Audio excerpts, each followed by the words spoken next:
사랑합니다. 북이스라엘에서 가장 악하다고 하는 아합 왕을 아실 것입니다. 아합 왕은 이세벨이라는 이방 여인과 혼인하였고, 이 여인이 가져온 바알과 아세라 신을 이스라엘 안으로 들어와서 함께 섬기는 범죄를 저질렀죠. 최악의 영적 상태라고 할 수 있을 만큼 이 아합 왕의 시대는 매우 악했습니다. 그런데 성경에서 이 왕의 영적 상태는 왕 한 사람만의 영적 상태를 의미하지는 않습니다. 그가 다스리는 그 나라, 그 민족 전체의 영적인 상황이 어떠한지를 대변해 주는데요.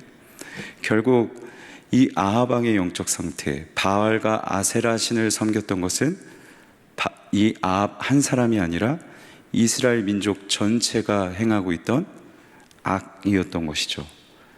이들은 왜 바알과 아세라 신을 섬겼을까요? 물질과 부를 원했기 때문이었을 것입니다.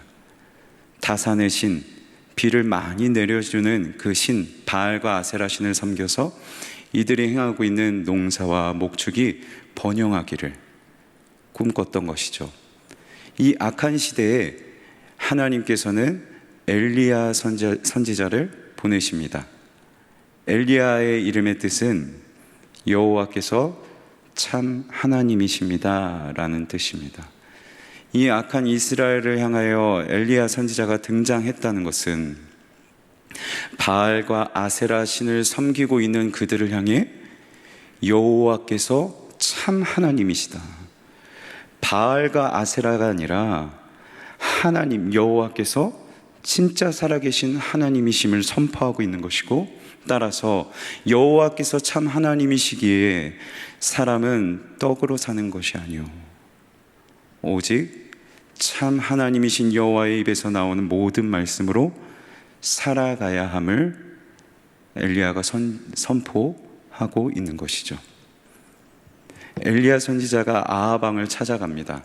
1절에서 이렇게 기록하고 있는데요. 수년 동안 비도 이슬도 내리지 않을 것이다.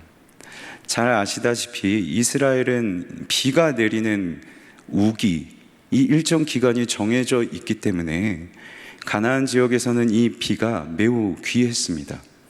우기에만 내렸고, 이때 내리는 비가 농사와 생계에 큰 영향을 미쳤기 때문이죠. 그런데 이 비가 내리지 않는데요.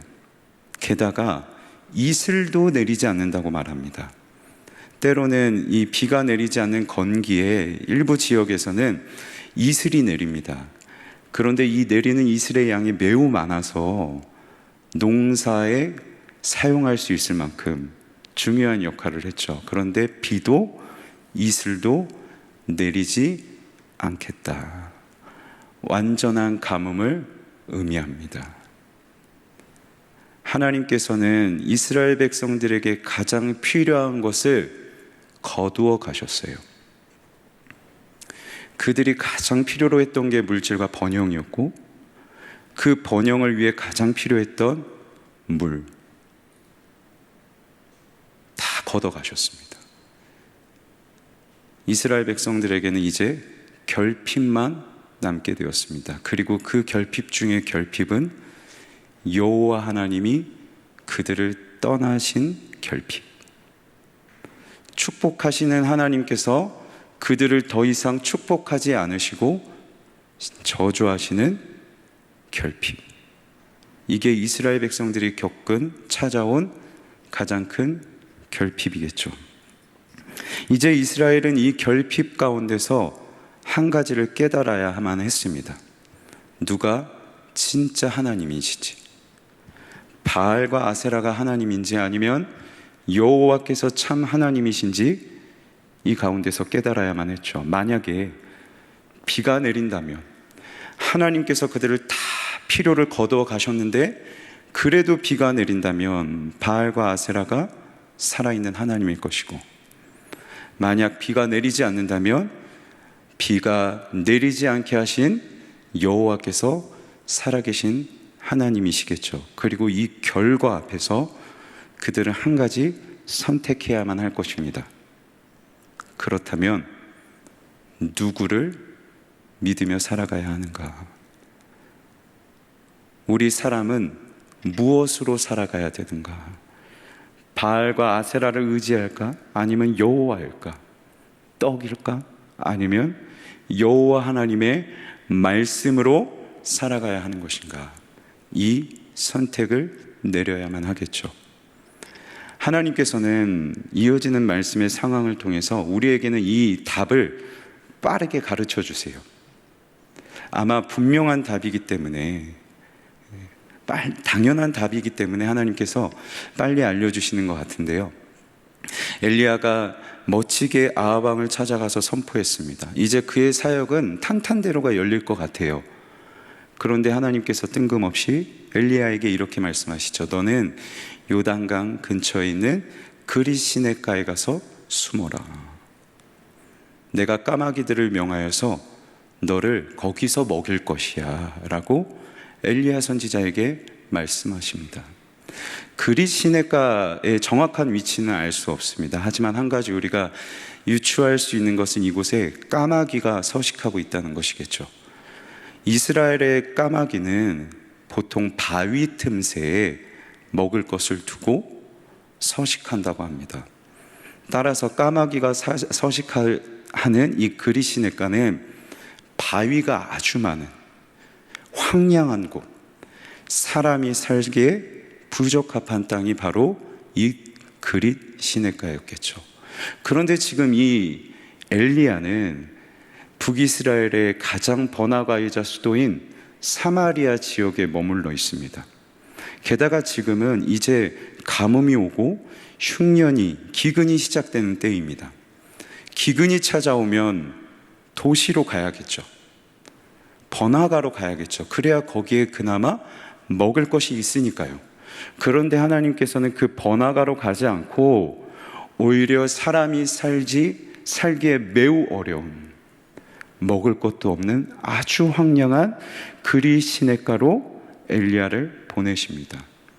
엘리야에게 결핍의 자리로 몰아넣으세요. 그런데 그때 엘리야가 이렇게 반응합니다. 말씀을 통해 확인하시죠.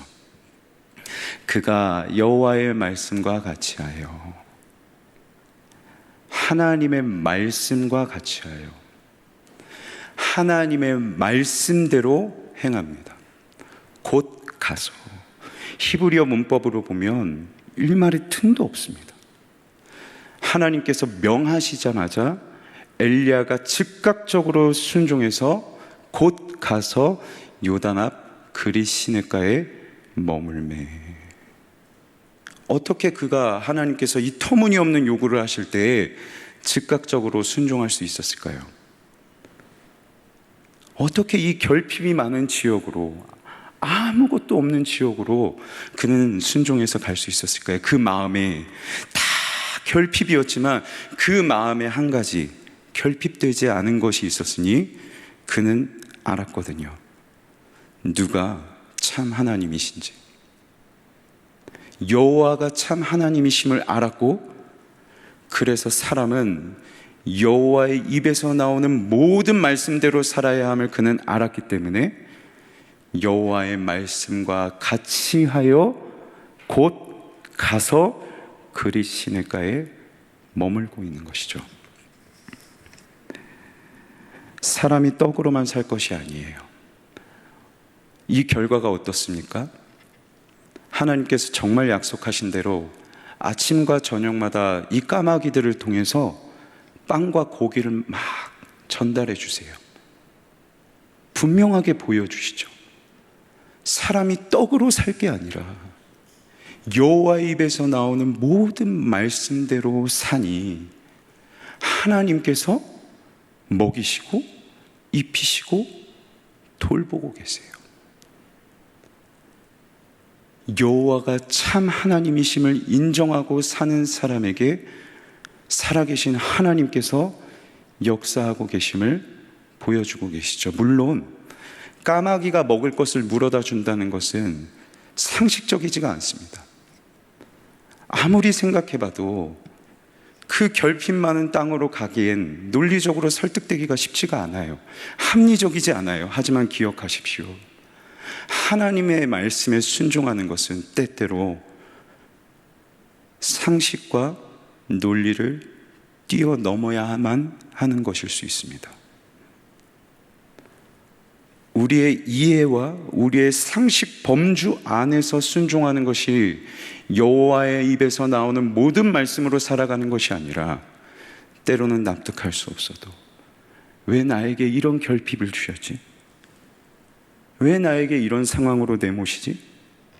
납득할 수 없어도, 논리적으로 설명할 수 없어도 그것이 여호와 하나님의 말씀에 순종해야만 하는 것일 수 있습니다. 그런데 한 가지 더 기억하셔야 될 것이 있습니다. 우리가 여호와께서 참 하나님이심을 인정하고 상식과 논리를 뛰어넘어서 그 하나님의 말씀과 같이 하여 순종하며 살아갈 때, 하나님께서는 상식과 논리를 초월하셔서 까마귀가 먹을 것을 몰아다 주는 그 능력으로 우리를 돌보시는 것이죠. 우리도 상식을 넘어서 하나님 말씀에 순종할 때, 하나님께서도 상식을 넘어서 감히 이해할 수 없는, 감히 헤아릴 수 없는 은혜와 능력으로 우리를 살피신다는 것. 하나님께서는 이와 같은 고백을 오늘날 교회를 통해서도 하게 하길 원하세요. 요한계시록 3장에 보면 라오디아 교회를 향한 하나님의 말씀이 기록되어 있습니다. 라오디아 이 지역은 안약이 매우 발달했습니다. 안약이 발달되어서 이 안약으로 부와 명예를 얻었던 지역이었습니다. 겉으로 보면 좋은 옷을 입고 있었고 매우 화려한 지역이었어요. 그런데 이 지역에도 한 가지 결핍이 있었습니다. 부족한 것이 무엇이었느냐? 그것은 깨끗한 물이었습니다. 그래서 이 깨끗한 물을 얻고자 인근 지역에 있는 히에나폴리스에서 뜨거운 물을, 그리고 골로새 지역에서 차가운 물을 끌어왔어요. 끌어오려고 하는데 이동하는 중에 자꾸만 침전물이 생기는 거예요. 땅속으로 끌어오면서 침전물이 생기니까 물이 점점 식어가고 물이 썩어가는 거죠. 깨끗한 물을 얻고 싶은데 채워지지가 않아요. 그런데 이 물에 대한 결핍이 바로 라오디게아 교회의 영적 결핍과 같다는 것이에요. 그들의 신앙이 뜨겁지도 차지도 않대요. 침전물이 가득해서 썩은 신앙과도 같대요. 행함이 없다는 거죠. 겉으로 보기에는 화려한데, 교회의 모습을 보면 좋은 옷을 입고 좋은 사역을 하고 있는데 하나님 말씀대로 하는 순종이 결여되어 있는 것이에요. 여호와의 말씀과 같이 하지 않는 결핍이 이 라오디게아 교회에 있었다는 것이죠. 그래서 하나님께서 이 라오디게아 교회에 하시는 말씀이, 너희가 부유하여서 부족한 것이 없다고 말하나 너희는 가난하고 너희는 가련하고 벌거벗고 너희의 눈이 멀은 것을 너희가 보지 못하는도다. 그런 라오디게아 교회를 향해서 하나님께서 강력하게 요청하시는 말씀이 있는데, 우리 화면을 통해 확인하시죠. 볼지어다 내가 문 밖에 서서 두드리노니. 요한계시록에서 하나님은 하나님의 영광을 드러내실 때 앉아 계십니다. 보좌에 앉아 계시는데 문 밖에 서서 기다리신대요. 서서 기다리신대요. 언제든지 준비되어 계신다는 것이죠. 당장이라도 움직이실 만큼 준비되어 계시는데, 어떤 준비요? 우리에게로 들어가 우리와 더불어 먹고 그는 나와 더불어 먹으리라. 우리는 여호와 하나님의 말씀에 순종하고, 하나님께서는 상식과 논리를 넘어서서 초월하셔서 그 능력으로 우리를 먹이시는 온전한 관계를 이루시고자 하나님은 서서 준비하시니, 그러니 누구든지 문을 열면, 이 문을 여는 것 역시 즉각적으로 여는 것입니다. 하나님의 음성을 듣고 하나님 말씀을 듣고 그 말씀 따라 즉각적으로 문을 열면 하나님께서 내가 그와 더불어 먹고 그는 나와 더불어 먹으리라. 여호와의 말씀대로 살아가기를 하나님께서 강력하게 요청하고 계신 것이죠. 성도 여러분, 살아가면서 우리는 참 많은 것이 필요합니다. 물질이 필요하기도 하고 건강이 필요하기도 하죠. 사람이 필요하기도 합니다. 그 사람이 주는 인정도 필요하고 사랑도 필요하고 때로는 나의 앞길도 비전도 필요하기도 합니다. 그런데 그 필요가 채워지지 않을 때가 있습니다. 나에게 있는 것 같아도 어느샌가 나에게 결핍되는 순간이 찾아올 수도 있습니다. 그런데 그때가 나의 신앙을 도전하는 때일 수 있음을 기억하셔야 합니다. 내가 필요로 하는 것이 채워지지 않고 오히려 나에게서 이루어졌을 때, 나에게서 결핍이 찾아왔을 때 내가 누구를 의지하고 있는지, 내가 바알과 아세라를 찾고 있지는 않았는지, 그럼에도 불구하고 나의 믿음은 여호와가 참 하나님이심을 고백하고 있는지 확인할 수 있는 신앙의 도전이 될 수 있습니다. 그래서 우리는 우리 안에 결핍이 찾아올 때, 때로는 건강하지 않을 때, 물질적으로 부족할 때, 때로는 관계에 어려움이 있을 때, 나에게 결핍이 찾아올 때, 그때 내가 얼마든지 바알과 아세라를 찾아갈 수 있음을, 바꾸어 말하면 하나님을 향한 나의 태도가 얼마든지 바뀔 수 있음을 기억하고 우리는 이 시대의 엘리야가 되어서 우리 스스로에게 외쳐야만 합니다. 그럼에도 불구하고 여호와께서 참 하나님이시다. 나에게 지금 결핍이 있어도, 내가 원하는 것이 없어도, 그래도 나에게는 여호와 하나님이 참 하나님이시다. 이것이 우리의 고백이 되어야 할 것입니다. 그리고 정말로 이렇게 고백한 한 여인이 있습니다. 이어지는 말씀을 보시면 사르밧 과부의 이야기가 기록되어 있죠. 사르밧은 두로와 시돈 지방 사이에 있는 지중해의 한 해변 지역입니다. 두로와 시돈은 하나님을 알지 못하는 지역이었어요. 이 여인도 마찬가지입니다. 이 여인도 하나님을 잘 알지 못해요. 말씀을 보시면 엘리야에게 당신의 하나님의 말씀이라고는 하는데 나는 그 하나님을 잘 모르겠으니 당신의 하나님 말씀대로 해보세요 라고 말할 만큼 이 여인은 하나님을 알지 못해요.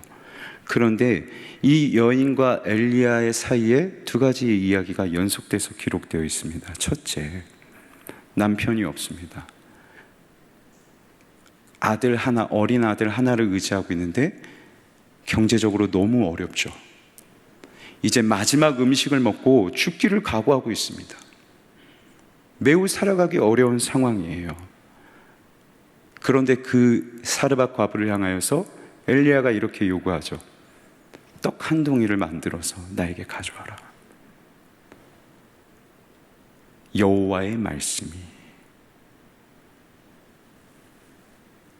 가루가 있는 통을 가져오고 기름병을 가져오면 여호와의 말씀이 이 가뭄이 그칠 때까지, 비가 내릴 때까지 이 통에서 가루와 기름이 마르지 아니할 것이라.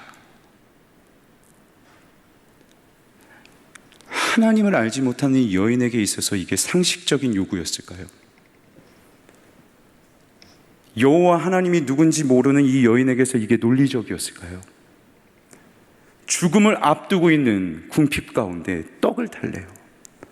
마지막 먹을 그 음식을 달래요. 그러면 여호와 하나님이 채워주신대요.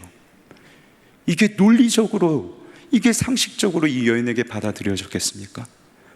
그런데 여호와의 말씀, 그것을 대언한 엘리야의 말에 이 여인이 순종하자 정말로 여호와께서 말씀하신 대로 가루통과 기름병에 가루와 기름이 마르지 않죠.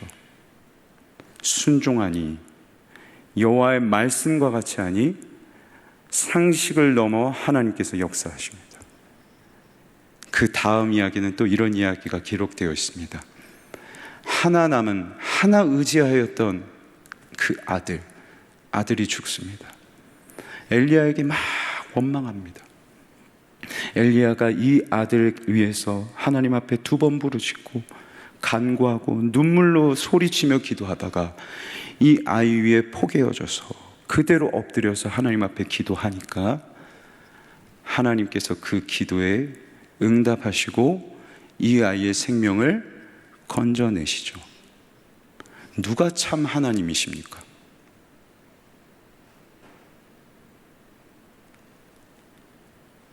먹을 것, 굶주림의 위기에서도 건져내시고 죽음에서도 건져내시는 이 능력의 하나님이신데, 이 여호와신데 누가 참 하나님이십니까? 오늘 이 여인이 열왕기상 17장 마지막 구절에서 여호와 하나님을 이렇게 고백하는데요, 말씀을 보시죠. 여인이 엘리야에게 이르되 내가 이제야 당신은 하나님의 사람이요 당신의 입에 있는 여호와의 말씀이 진실한 줄 아노라 하니라. 말씀을 계속 한번 띄워주시겠어요? 이 여인이, 여호와를 알지 못하던 이 여인이 고백하는 거예요. 당신의 입에 있는 여호와의 말씀이 진실한 줄 아노라. 죄송합니다, 제가 히브리어를 기록해 두었는데 이 진실하다라는 이 히브리어가 에메트라는 단어입니다. 그런데 이 단어에는 재밌는 해석이 2가지가 있습니다. 히브리어는, 계속 띄워주시겠어요? 히브리어는 보시는 쪽에서, 방향에서 오른쪽부터 기록합니다. 그래서 X자 모양과 비슷한 글자가 거기서부터 읽기 시작하는 거예요. 그래서 에메트입니다. 그런데 저 맨 첫 글자 히브리어 알파벳으로 알렛인데, 이 알렛은 여호와 하나님을 의미합니다. 그리고 뒤에 메타라고 하는 이 단어는 히브리어로 죽음을 의미합니다. 진실하다는 것은 이렇게 해석할 수 있습니다. 첫째로, 여호와 하나님 없이는 죽음이다. 여호와라는 알렛이라는 글자를 빼는 순간 이 진실이라는 단어가 메트, 죽음이 됩니다. 여호와 하나님 없이는 살아갈 수 없다.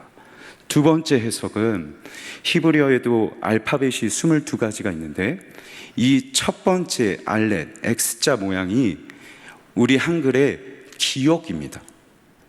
첫 번째 알파벳입니다. 그리고 맨 마지막 글자는 우리나라 한글의 히읗과 같습니다. 그러니까 위치상으로 보면 가장 오른쪽이고, 그리고 가장 왼쪽에 위치한 글자이겠죠. 그리고 저 가운데 글자가 바로 중앙의 알파벳 순서에 따라 정중앙에 있는 단어인데, 저 가운데 글자가 의미하는 것이 하나님의 말씀입니다. 따라서 말씀, 이 진실이란 에메트의 단어의 2번째 해석, 하나님 말씀 앞에서 좌로나 우로나 치우치지 않겠다. 여호와 하나님을 알지 못하는 이 여인이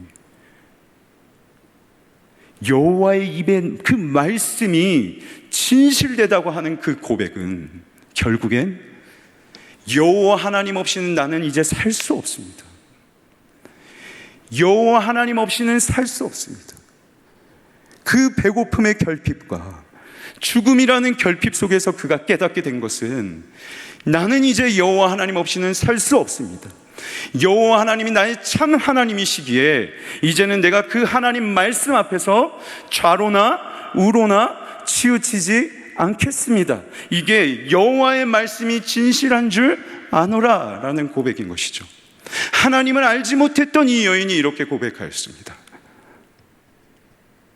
그렇다면 하나님을 아는 우리는, 하나님을 나의 구주로 시인하고 하나님 앞에서 수없이 예배하고 있는 우리는 우리에게 닥친 수많은 결핍 앞에서 여호와 하나님을 어떻게 고백하시겠습니까? 없어도, 내가 잃어도, 그럼에도 나는 여호와 하나님 없이는 살 수 없습니다. 내가 궁핍하여도, 나에게 생명이 필요해도 그때 나는 하나님 말씀 앞에서 좌로나 우로나 치우치지 않겠습니다. 이것이 우리의 고백이 되어야 되지 않겠습니까? 그런데 이 고백은 앞에서 말씀드린 것처럼 사르밧 지역에서 이루어졌던 고백이었습니다. 사르밧은 드로와 시돈 사이에 있는 지역이라고 했었죠. 드로와 시돈은 바알과 아세라의 본고장입니다. 바알과 아세라가 시작되었던 장소였고, 바알과 아세라 신을 가장 신봉하는 곳이 바로 이 드로와 시돈 사르밧이었습니다. 그런데 바알과 아세라는 굶어서 죽기 직전인 이 가난한 과부조차 건져내지 못했고, 죽음에 닥친 이 아들을 그 바알과 아세라 신은 결코 건져내지 못했습니다. 하나님께서 과부와 아들을 건져내셨죠. 누가 참 하나님이십니까? 우리는 누구를 참 하나님이라 시인해야겠습니까? 더 나아가 우리는 무엇으로 살아야겠습니까? 떡입니까? 없어도 여호와의 말씀입니까?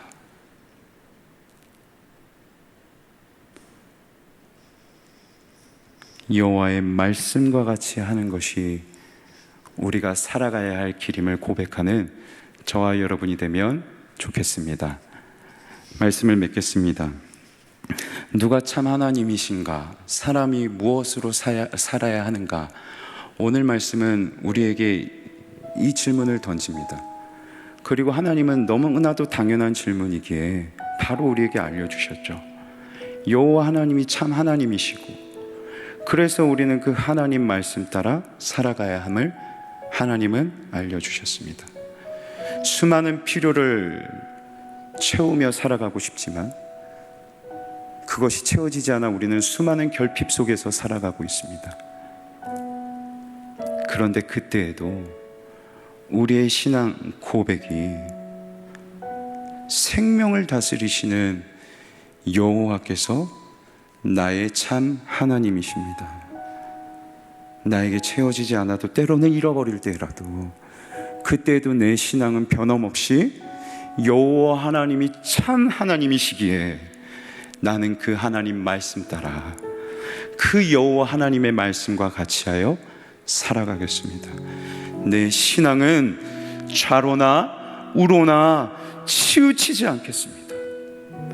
어떤 상황이 와도 하나님을 향한 나의 태도는 바뀌지 않겠습니다. 이것이 저와 여러분의 고백이 되길 주님의 이름으로 간절히 소망합니다.